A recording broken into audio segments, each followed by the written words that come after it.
Hey, what's up? It's Tony from Street Church, and welcome to the Inside Job Podcast. Hey, this is week number 1 of a quick 2-week series that we are calling A World of One Equals a World of None. And the reason why we called it that is because it's, true, right? You can take it to the bank. A world of one always equals a world of none. Let me explain the best I can. So a couple of weeks ago, I was at the Ocean City, Maryland boardwalk. So if you've ever been there, right, it's this really long boardwalk.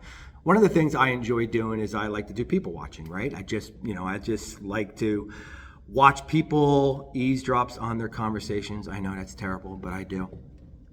So after a couple hours, on the boardwalk, one of the things that you realize is this, right? Regardless of who I was looking at, regardless of who I was watching, male, female, single, married, white, black, regardless of who I was watching, I got the sense of we all had one thing in common, right? We all wanted to be happy. We all want to be happy. We all want a sense of significance. We all want a sense of satisfaction. We all want a sense of purpose. We all want to be loved, right? Those are the intrinsic things that everybody has in common.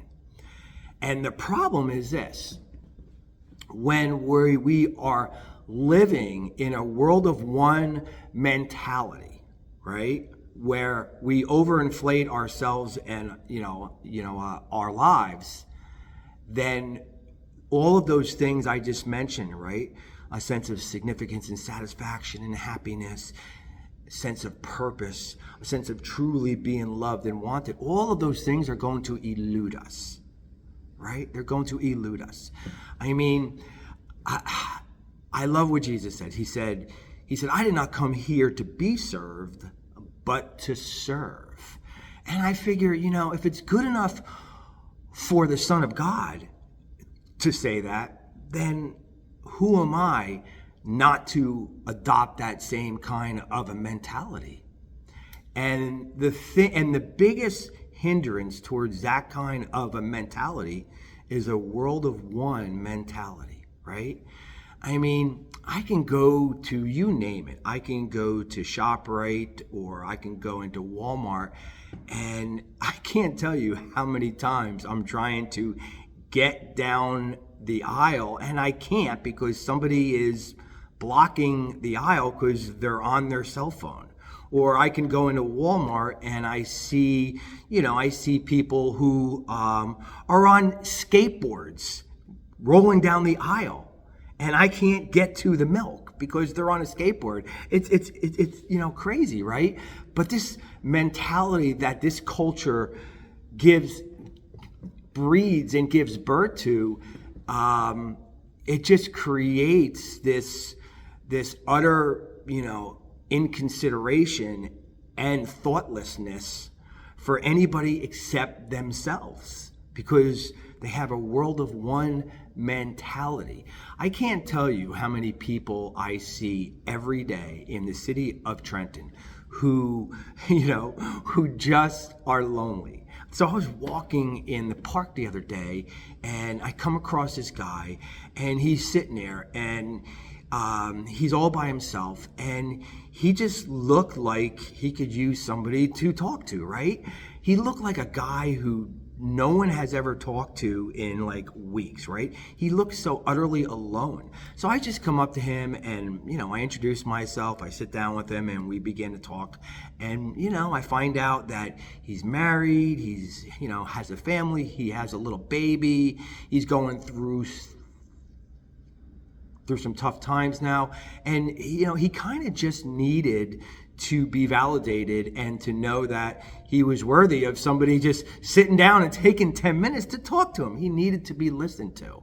And, I wouldn't have ever done that unless I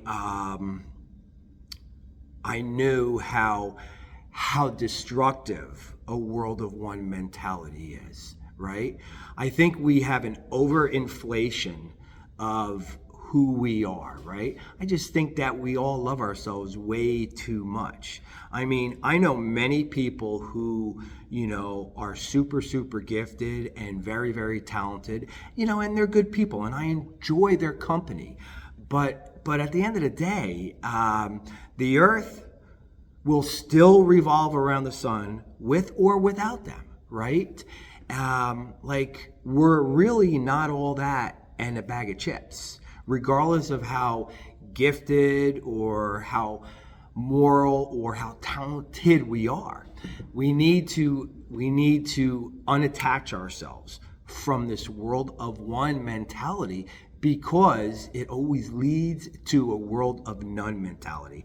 And at the end of the day, if we're looking for significance, if we're looking for satisfaction, if we're looking for a sense of purpose and value, if we're looking for true happiness, then that always comes when we empty ourselves. It always comes right?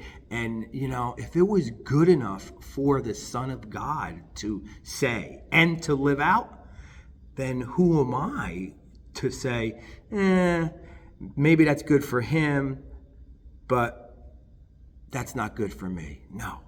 We have one life to live, and that's the best way to do it. So next week, I'm going to talk about things that we need to do that can make practical things that we need to do that can make that a reality in our lives. Because at the end of the day, there are tons of lonely people in this world who are sitting on park benches that need somebody to just come alongside of them and to listen to them and to put them first, right? There are a ton of people who are living unwanted, unloved, empty, and hurting, who need people to jump into their lives and let them know that they are valuable. And that only happens when we get out of this world of one mentality. So, hey, one for the road. Oh, I love this quote. I'm going to leave you a quote. It's from Mae West. You only live once, but if you do it right, once is enough. All right, I'll see you guys next week.